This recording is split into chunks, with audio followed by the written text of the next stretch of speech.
Leave their card on the table. Don't act like you accidentally left. The NFL, the Royals, and even celebrity dating apps are somehow crashing into the wild orbit of Swift and Kelce, and the chaos is chef's kiss. First, a Broncos rookie thought he was being bold by trying to taunt Travis Kelce, dragging Taylor Swift into a post-game moment that went viral and then vanished just as fast. Then, fans caught something even juicier, a blink and you'll miss it cameo on Travis's podcast. Yep, that was his own Chiefs coach lurking in the background like an uninvited guest in a sitcom.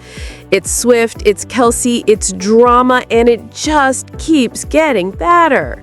To come in and you know, make a living, you know, live out my childhood dreams, man. And I think Next up, Taylor's brother Austin pops back into the spotlight, quietly appearing on a celebrity-only dating app and instantly sending fans into detective mode.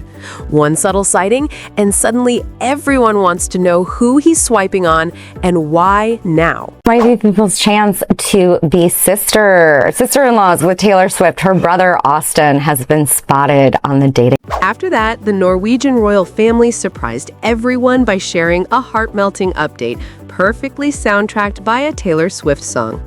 Then, Swifties dove into full debate mode, arguing whether her newest track feels just a little too Jonas-coded for comfort. And finally, Taylor pulls off something almost no New Heights guest ever manages, and she makes it look effortless. Taylor episode was named one of the best podcast episodes of 2020. One of them. What the fuck are we talking? The spotlight swings to Denver, where the Broncos eked out a 22-19 win over the Chiefs. And apparently one rookie corner thought the scoreboard wasn't enough. Jade Baring, the freshly drafted Bronco with elite confidence and absolutely zero fear of Swifties, decided to make things personal. Right after the game, insiders say he hopped on Instagram and posted a shot of himself leaping over Kelce mid-play.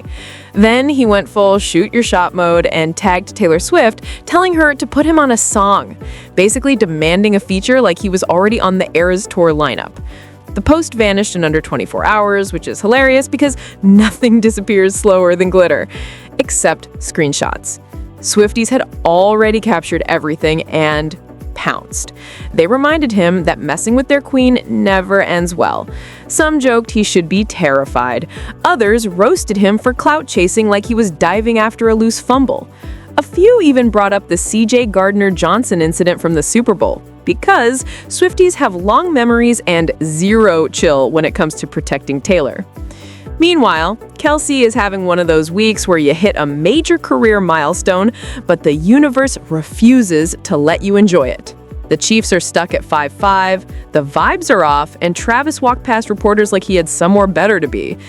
He just broke the franchise's all-time touchdown record, but you'd never know it. The man looked like he was carrying the weight of the entire season on his shoulders.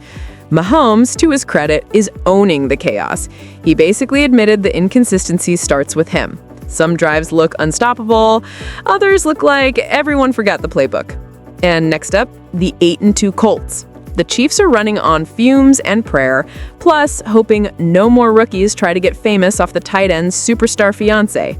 And as all this is swirling, Travis hops onto New Heights and accidentally drops a whole new mystery for fans to obsess over. Because of course he does.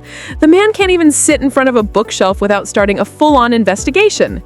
This week's episode starts out normal enough, franchise records, rookie highlights, and whatever belly bucking is supposed to be. But suddenly, fans freeze frame the background and go, "Wait, is that Andy Reid?" And yup, clear as day, there's a framed shot of Coach Reid getting a Gatorade bath, just sitting on the shelf like a hidden Easter egg.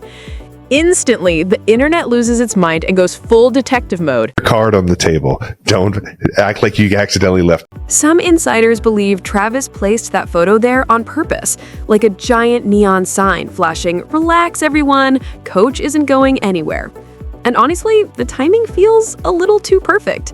The Chiefs are sliding, the record is starting to look like a sad stock market graph, and critics are circling Andy Reid like he's the last donut in the break room. There's even chatter about whether it's time for him to retire, a topic fans are shutting down with the intensity of someone guarding their Wi-Fi password. One fan argued that sitting at 5'5" is not a reason to panic and that replacing Reid is ridiculous when the man practically lives in the postseason. Another doubled down, calling him the greatest to ever do it and reminding everyone that he's dragged the Chiefs to the playoffs for a decade straight. That's not just a stat, that's a resume flex. Then the speculation gets even juicier.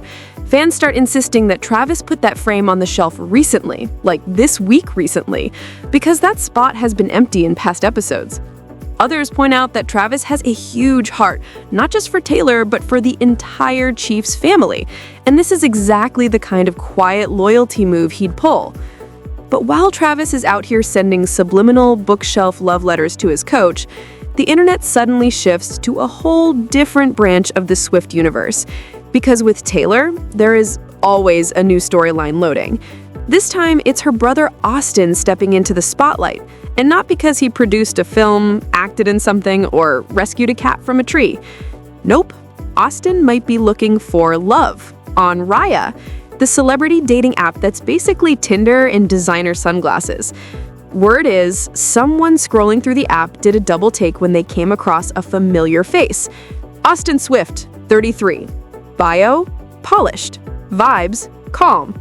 Location, Nashville, with a casual flex about bouncing between LA and NYC like he's collecting frequent flyer miles as a hobby.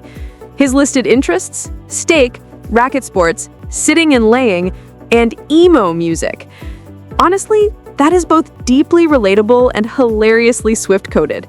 The man really said, "My hobbies include protein, horizontal activities, and emotional soundtracks." This might be people's chance to be sister-in-laws with Taylor Swift. Her brother Austin has been spotted on the dating app. Wow, and we're sure it's not a catfish, it's not a... Apparently, one of Austin's photos on Raya is just him walking in full paparazzi stride. Peak celebrity dating app energy. Nothing says eligible bachelor quite like a professionally staged candid of you existing on a sidewalk. People close to the situation say Austin and Taylor have always been incredibly tight. She's written about him, he's produced for her, he helped her wrestle back her masters. The man has been part brother, part creative director, and part behind-the-scenes superhero. Their social media history reads like a mutual appreciation society, complete with heartfelt, borderline Oscar-worthy tributes to one another over the years.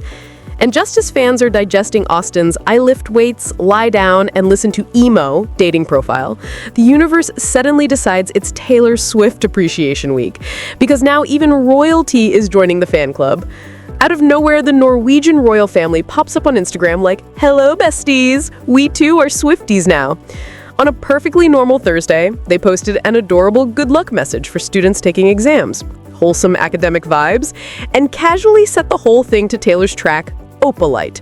Yes, the actual palace said, "Let's soundtrack our princess's study update with a little showgirl-era sparkle."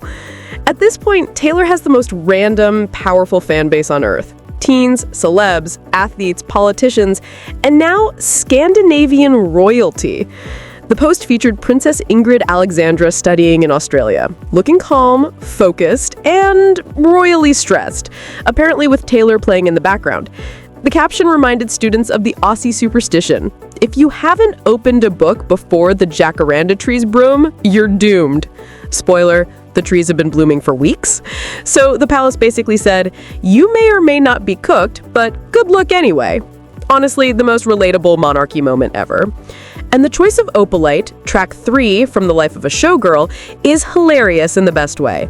It's upbeat, glittery soft rock meets pop with disco shimmer. The perfect song to pretend studying is fun. The track deals with past relationships, challenges, and building joy from chaos, which is exactly the energy of students trying to survive finals on iced coffee and pure willpower. But now that even royalty is vibing to Taylor, the universe decides to stir the pot again, because peace is never an option when Taylor drops an album. Enter The Life of a Showgirl, her 12th studio album released October 3rd. It shattered records like they were made of thin glass and wrapped the whole era with a sparkly Sabrina Carpenter feature on the closing track. Cute, magical, pop perfection. Until fans did what fans do best. Zoomed in, overanalyzed, and went, hold on, why does this sound kind of Jonas-coded?